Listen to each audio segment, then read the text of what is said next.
Estamos contemplando el Evangelio de San Marcos. Como decíamos, la primera parte es como una presentación de las enseñanzas de Jesús. Comenzaba con el llamado de los 12, la elección propiamente del grupo, de los discípulos. Primero los llama, luego los erige como grupo. Hace una semana veíamos la continuación del capítulo tercero, la primera confrontación con los saduceos que venían de Jerusalén acusándolo de estar endemoniado, pero sobre todo con sus propios parientes que pensaban que estaba loco y querían apresarlo. Y concluía con esa frase: ¿quiénes son mi madre y mis hermanos? Los que cumplen la voluntad de mi Padre. Y ya continuamos con su explicación de la invitación a consolidar el reino de Dios a través de las parábolas. En estos días veía una pequeña explicación de lo que eran las parábolas en una reseña de un libro sobre parábolas, que me alegró mucho. Y entonces cuenta ahí, este es un biblista, en que explica que la parábola es uno de los géneros literarios usados por Jesús en su predicación, como sabemos. Ese tipo de textos tiene una doble virtualidad. Al mismo tiempo que abre, también cierra. Abre desde el punto de vista de que es una puerta a un sentido que va más allá del significado inmediato de las palabras. Uno oye una historia y bueno, se puede quedar con la simple historia, pero todos sabemos que hay algo más. Además, los temas y las imágenes están tomados de la vida ordinaria, por lo que eran muy fácilmente comprensibles para los oyentes de esa Palestina del siglo I. Pero la parábola también cierra. ¿En qué sentido? Desde el punto de vista de que no es comprensible para el que no tiene fe en quien la pronuncia, Jesucristo. Desde este punto de vista, la parábola saca a la luz la lejanía respecto a Dios que hay en los corazones de los oyentes, como ya había profetizado Isaías. Oyen sin oír, tienen oídos pero no oyen. Así Jesús habla de forma oscura, entre comillas, paradójicamente, para mover a la humildad y a la escucha confiada. Por eso los apóstoles dicen: Señor, ¿por qué nos explicas esto a nosotros y a otros no? Bueno, porque hace falta fe, hace falta involucrarse en aceptar ese mensaje que propone Jesucristo. De alguna manera ese es el resumen de toda esta escena que vamos a contemplar. Bueno, estamos pensando en el capítulo 4 de Marcos, el sermón sobre las parábolas del reino, que en concreto son tres: la del sembrador, la de la lámpara y la medida, que no contemplamos en el ciclo B, y luego otras que veremos en el Evangelio de mañana, o domingo 11, la de la semilla y la mostaza, que el leccionario pone en relación con el profeta Ezequiel, capítulo 17. Siempre, como no me canso de explicar, tiene mucha importancia para entender el Evangelio de la Misa, qué relación tiene con el texto que la Iglesia pone alrededor de él. Siempre hay que mirar el Evangelio, pues el Evangelio admite muchas interpretaciones. Y lo que a mí mismo me sucedió pensando en esta meditación sobre este Evangelio de la semilla, de la mostaza, bueno, ¿por dónde lo llevo? ¿No? ¿Por dónde quiere el Señor que medite alrededor de esta palabra? Pues entonces uno dice: ¿qué dice la primera lectura? Para ver en dónde quiere resaltar, ¿no? ¿Por dónde va? Y entonces uno va donde Ezequiel y se encuentra, pues como todo profeta, contraponiendo el horizonte de esperanza al sombrío de castigo que acaba de presentar a los exiliados. Los acaba de regañar, como hacen los profetas, invocando al pueblo, imprecando para que se porten bien, pero al mismo tiempo que los amenaza, les hace ver que el comportamiento malo va a conllevar unos castigos, como de hecho están padeciendo con la deportación. Al mismo tiempo les anuncia una esperanza, la esperanza mesiánica, que el Señor. Entonces son unas parábolas también también de tipo agropecuario. Habla de un cedro, y el cedro es el pueblo de Dios. Entonces, así como el Señor pues va a llevar parte de ese cedro, lo va a talar y lo va a convertir en leña, ¿no? Lo va a quemar porque no sirve más que para quemarse y echarlo a perder. También va a coger un gajito y de ahí va a salir un nuevo bosque. Fue un gajito, una semilla humilde.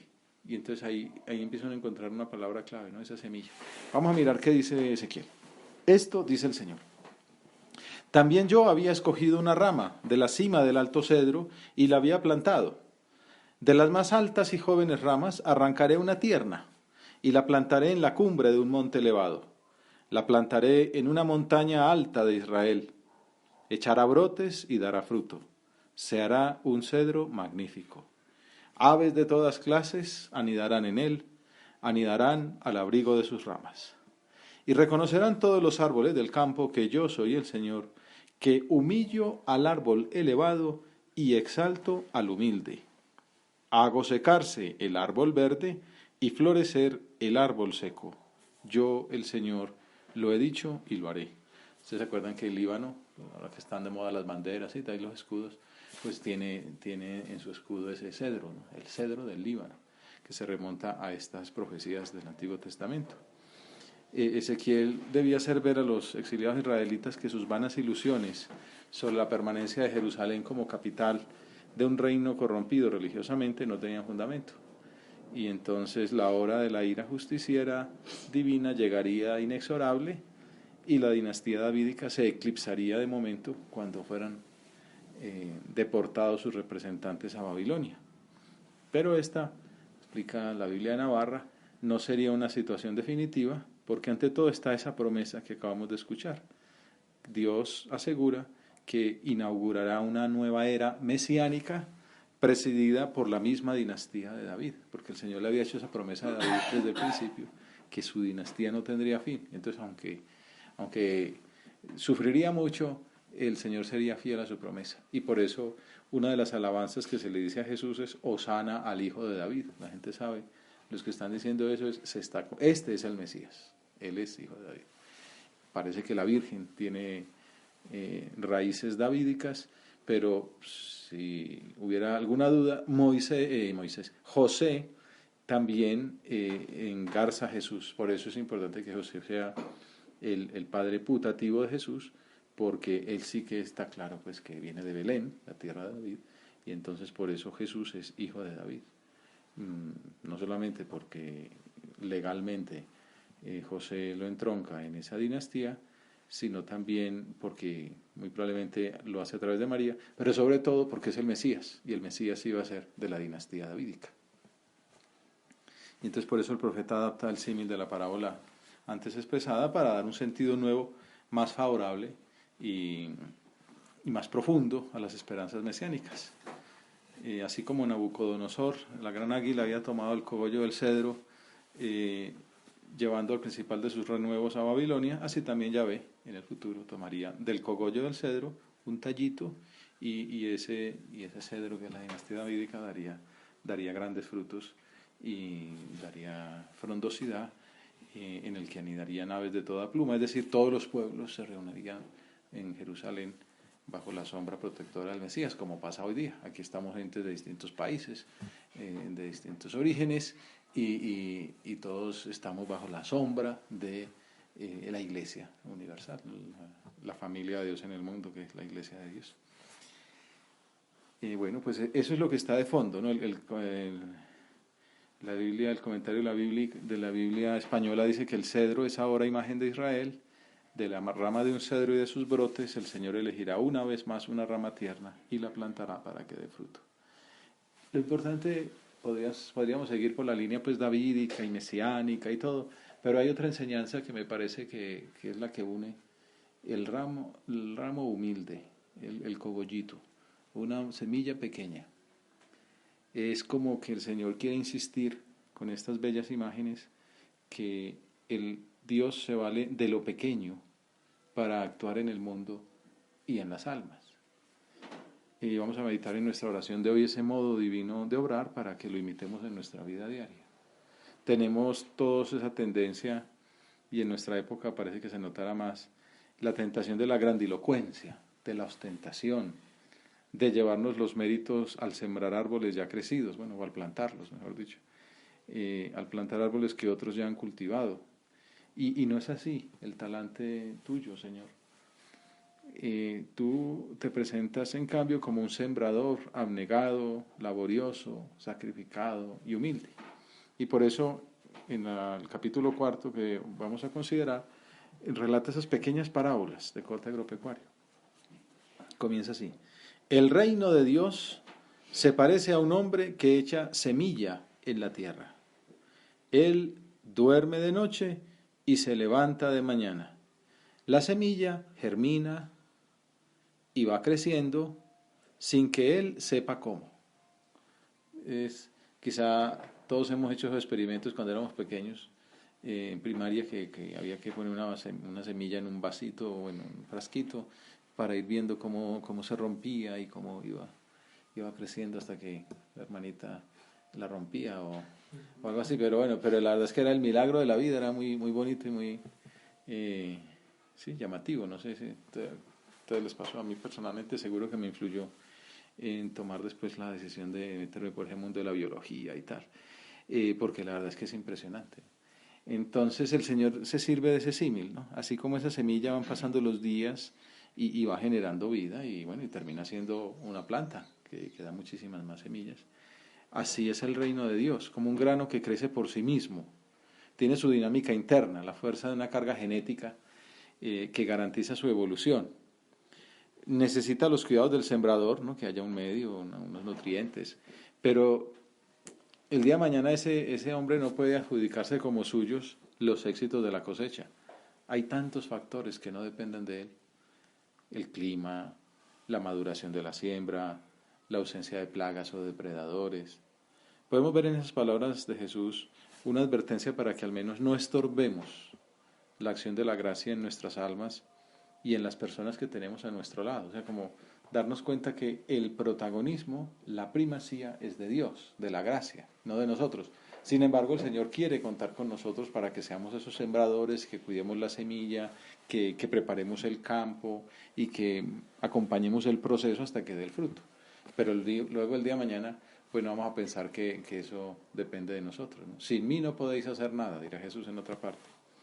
Dice San José María comentando este pasaje: el Espíritu Santo es quien con sus inspiraciones va dando tono sobrenatural a nuestros pensamientos, deseos y obras. Él es quien nos empuja a adherirnos a la doctrina de Cristo, a asimilarla con profundidad, quien nos da luz para tomar conciencia de nuestra vocación personal y fuerza para realizar todo lo que Dios espera. Si somos dóciles al Espíritu Santo, la imagen de Cristo se irá formando cada vez más en nosotros e iremos así acercándonos cada día más a Dios Padre. Recordamos esa parábola del sembrador: somos tierra, la tierra en la que el Señor echa su semilla, y podemos dar fruto del 1, del 10, del 30, del 60 o del 100. ¿De qué depende? De que seamos esa tierra buena, dócil, para responder, acoger la semilla que el Señor nos envía. Y eso es labor del Espíritu Santo. Y entonces tenemos que dejar que el Espíritu Santo obre y corresponder a sus sugerencias. Seguramente nos busca de muchas maneras. Piénsalo tú en la oración. Así como el diablo va haciendo su trabajo de siembra de cizaña, de que nos apartemos de Dios, que nos busquemos a nosotros mismos, que vayamos por el camino del pecado, del mal, de la oscuridad, el Espíritu Santo nos va iluminando con su mensaje, con la misma palabra de Dios, con el ejemplo de los amigos, con la invitación a que echemos sobre nuestros hombros la carga de los demás, de la iglesia, de la humanidad, y nos recuerda el ejemplo de Cristo. Va pidiéndonos que correspondamos, que digamos que sí a esas mociones. Y bueno, nuestro corazón se convierte así en un campo de lucha. Por ahí se dice lo de la vela prendida a Dios y la vela prendida al diablo. Nosotros queremos apagar la vela del diablo y dejarla de Dios, estar encendidos, amando a Dios, sabiendo que es una lucha, que no es fácil, que hay que batallar, como ahora que estamos en modo fútbol, pues los partidos pues hay que trabajarlos, y de pronto el gol llega en el minuto 87 o en el minuto 94, pero hay que estar ahí, ¿no? Hasta el último momento. O se puede perder un partido, o se puede perder una pequeña liga, pero lo importante es la liga grande, ¿no? En la que uno ha ganado y volverá a ganar. Entonces uno ve que son pequeños tropezones, pero cuando uno es grande sabe que vendrá la victoria final, ¿no? Pues bueno, así es la vida interior también, un poco, que lo llena uno de esperanza, ¿no? Pero que exige estar ahí. trabajando día a día en la preparación espiritual. Bueno, la tierra va produciendo fruto sola, dice el Señor. Primero los tallos, luego la espiga, después el grano. O sea, la tierra produce fruto. Recordemos que el mismo Jesús sacará más adelante pues pues que no es parábola, es una acción muy tremenda, secar una higuera.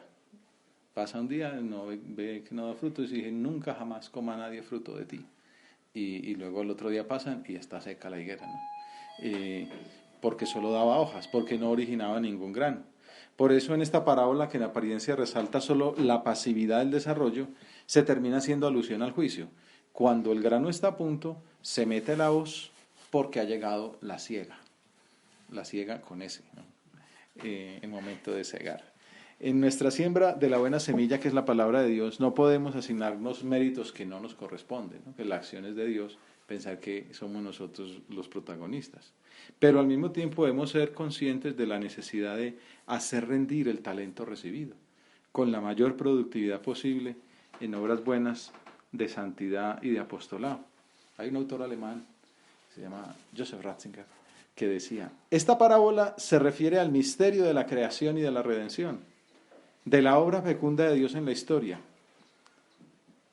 Él es el Señor del reino. El hombre es un humilde colaborador. Él mismo también decía, yo soy un humilde cooperador en la viña del Señor, cuando lo eligieron papa. El hombre es eso, un humilde colaborador que contempla y se alegra de la acción creadora divina y espera pacientemente sus frutos. La cosecha final nos hace pensar en la intervención conclusiva de Dios al final de los tiempos, cuando Él realizará plenamente su reino. Ahora, este tiempo que estamos viviendo es el momento de la siembra y el Señor garantiza y asegura el crecimiento. También es por eso nos tiene que llenar de esperanza, ¿no? Que pase lo que pase, aunque haya aparentes derrotas, que el mal triunfa, que en un país, no sé, aprueban el aborto, cosas de ese estilo que lo hacen, ¿no?, como perder la esperanza, decir, no, al final Dios triunfará. Todo cristiano sabe bien que debe hacer todo lo que esté a su alcance, pero que el resultado final depende de Dios.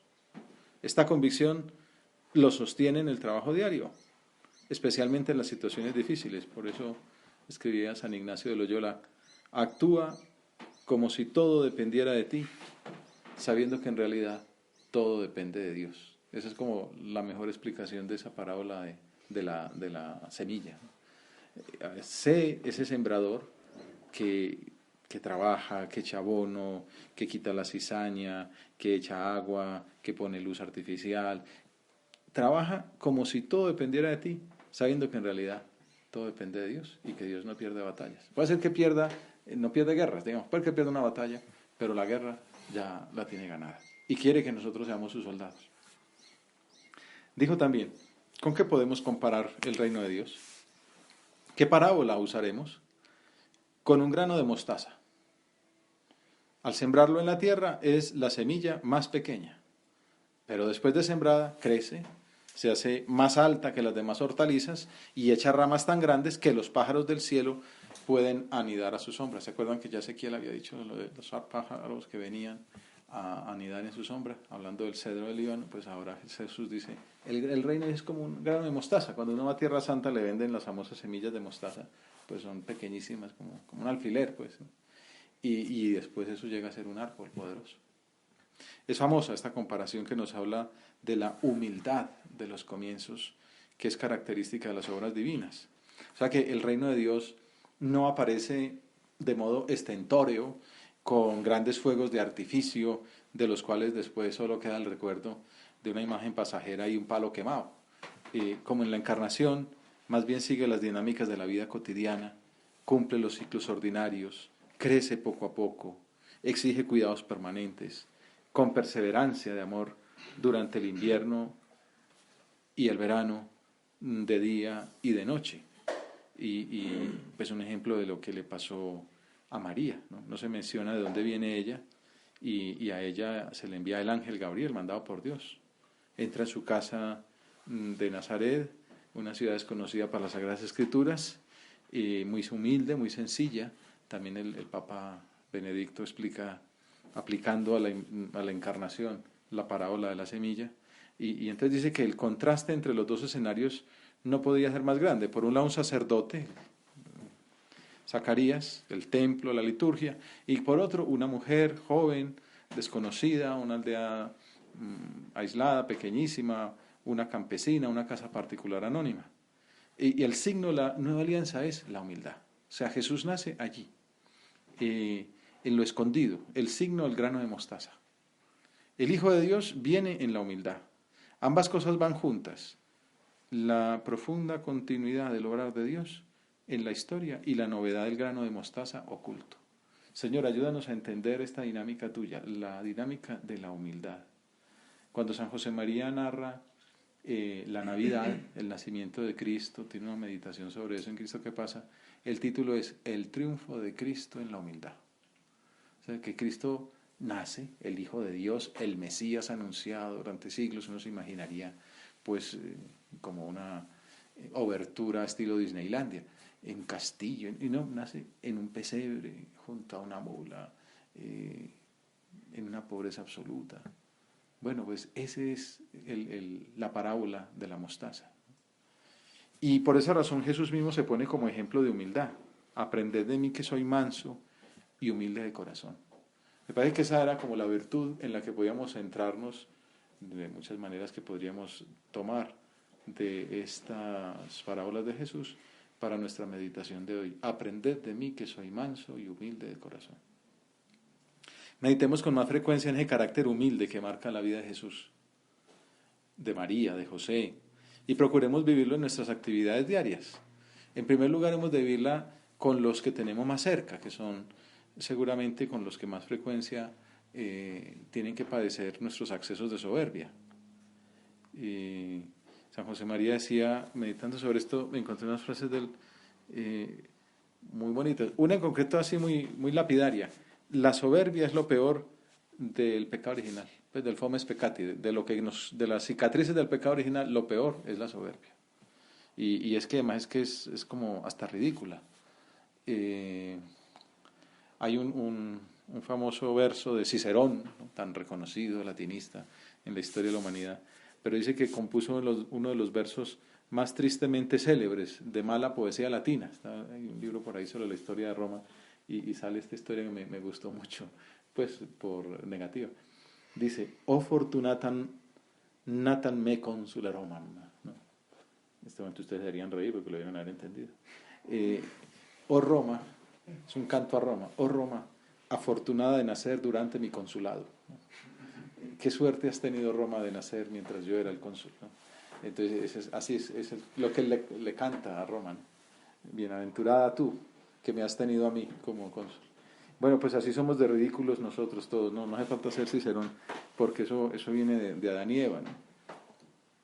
Y bueno, pues la humildad nos llevará a servir, a sabernos servidores de los demás, a compartir nuestras pertenencias, a ofrecernos para encargos más pesados, o también a estar disponibles para hacer trabajos humildes, pequeños. Estos días ustedes me decían, ¿no? Doblar la ropa, ¿no? Aspirar, limpiar la cocina, bueno, tantas cosas pequeñas. ¿Y yo por qué lo voy a hacer? Bueno, pues porque venimos a servir, ¿no? Sobre todo nos facilitará hacer familia, sonreír, hacer grata la vida a quienes conviven con nosotros, quererlos como esperan ser amados. Dice San Juan Crisóstomo, todas las oraciones, ayunos, obras de misericordia, la castidad y por último las virtudes todas perecerán algún día y se destruirán si no van fundadas sobre la humildad. Porque así como la soberbia es la fuente de todos los vicios, la humildad es el manantial de todas las virtudes. Una comparación muy bonita. La soberbia es lo peor del fomes peccati, la soberbia es lo peor del pecado original. Y la humildad, pues es la virtud que se contrapone a lo peor, o sea que es la mejor, bueno, la más importante de todas es la caridad, pero la humildad está en la base de todas las virtudes. Si uno construye sobre el edificio de la humildad, sobre la base de la humildad, el edificio será duradero, como María hemos dicho. María dice, también en ella, uno piensa en ella cuando piensa en esa profecía de Ezequiel. Mañana en la primera lectura de la misa la escuchan otra vez, cuando ella dice en el Magnificat, ¿no? Ha puesto sus ojos en la humildad de su esclava. Desechó a los poderosos y acogió a los humildes. ¿Y a quién? ¿A cuál humilde? Pues a esta humilde. Eh, por eso San José María predicaba mucho sobre la humildad, la importancia de ser como la semilla que se entierra bien hondo. Decía, si nos convenciésemos de que precisamente en esta labor humilde y oculta está la fecundidad de nuestro trabajo. Ahí está un ejemplo de humildad, el tiempo que uno le dedica al estudio, ¿no? El encierro ahí, hoy día es todo luces de artificio, sociedad de la imagen, tomémonos una foto aquí ahora que estamos todos juntos, una selfie, la colgamos ya mismo. ¿No? Decir, no, pongámonos aquí a estudiar 6 horas calladitos y que nadie entere, pero vamos haciendo como la semilla, ¿no? Que esto que estamos aprendiendo dará su fruto después, ¿no? No sabemos cuándo, bueno, en el examen, o en una conferencia, o en un paper, o va usted a saber cuánto bien haremos si sabemos trabajar, ¿no? Callados, silenciosos, humildes, perseverantes. En cada uno de nosotros, decía en una homilía del junio del 74, en cada uno de nosotros hemos de procurar que no venza el diablo. Luchad decididamente contra la soberbia. Estamos bien convencidos de que no valemos nada y sin embargo, cuánta arrogancia hasta en los pequeños detalles de nuestra pelea diaria. Nunca hay motivo para la soberbia, porque de una parte no tenemos nada, no valemos nada, no somos nada, y de otra, si alguna vez hacemos algo, es Él y solamente Él, con nuestro poco de correspondencia. Vamos pensando y preguntándole al Señor, ¿cómo es nuestra humildad? ¿En qué punto se nota la soberbia? No es que vayamos por ahí mirándonos al espejo, o de pronto sí, hay gente que gasta mucho espejo. Espejito, espejito, ¿quién es el más bonito?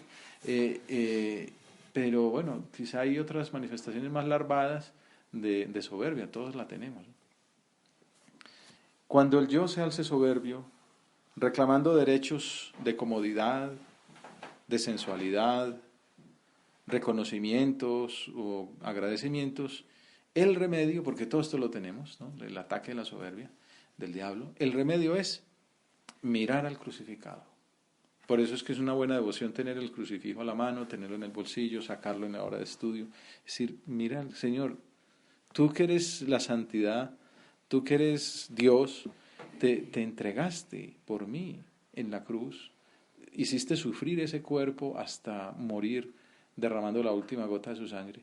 Ayúdame a unirte a ti, ayúdame a ser humilde, ayúdame a crucificar mis afectos, mis sentimientos, mis emociones, que mi trono también sea la cruz.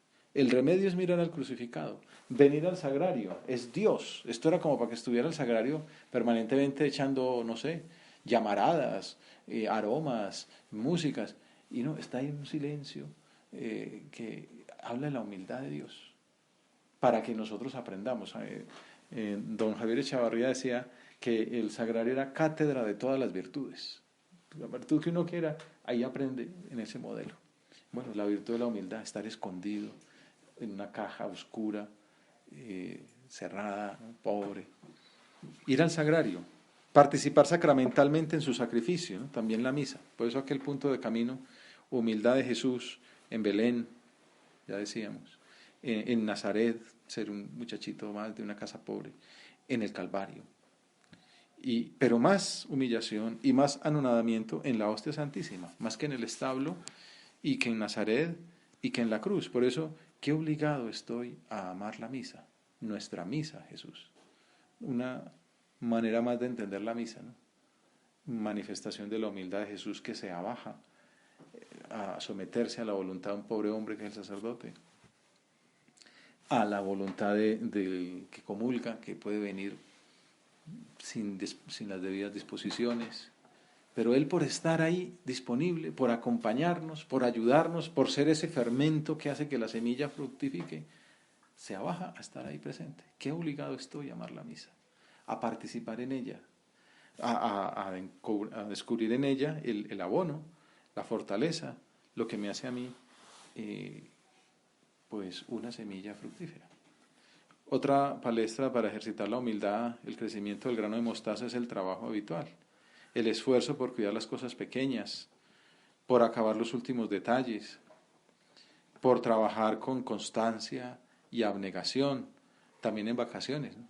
Luchando contra las distracciones. Es una escuela magnífica para crecer en virtudes, y para descubrir que el crecimiento del reino en la sociedad y en cada alma es paulatino, y exige constancia, perseverancia. Como dice el refrán popular, no se tomó Zamora en una hora, y entonces por eso hacen falta horas de estudio y de pedagogía. Y por ahí un poema que habla de eso. Horas y horas de estar uno ahí pegado en la mesa, delante del libro.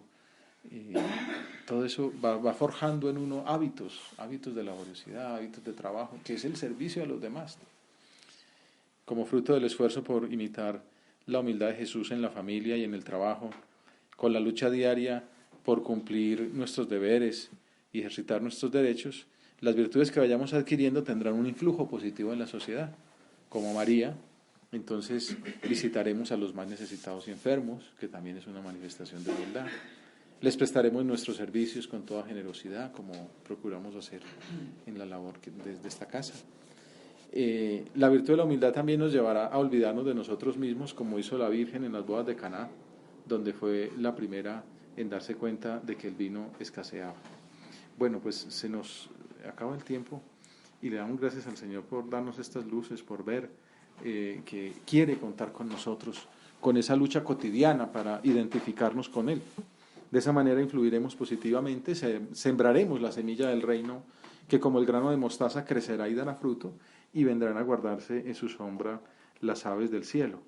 Concluyo con unas palabras de Benedicto XVI sobre esta imagen de la semilla.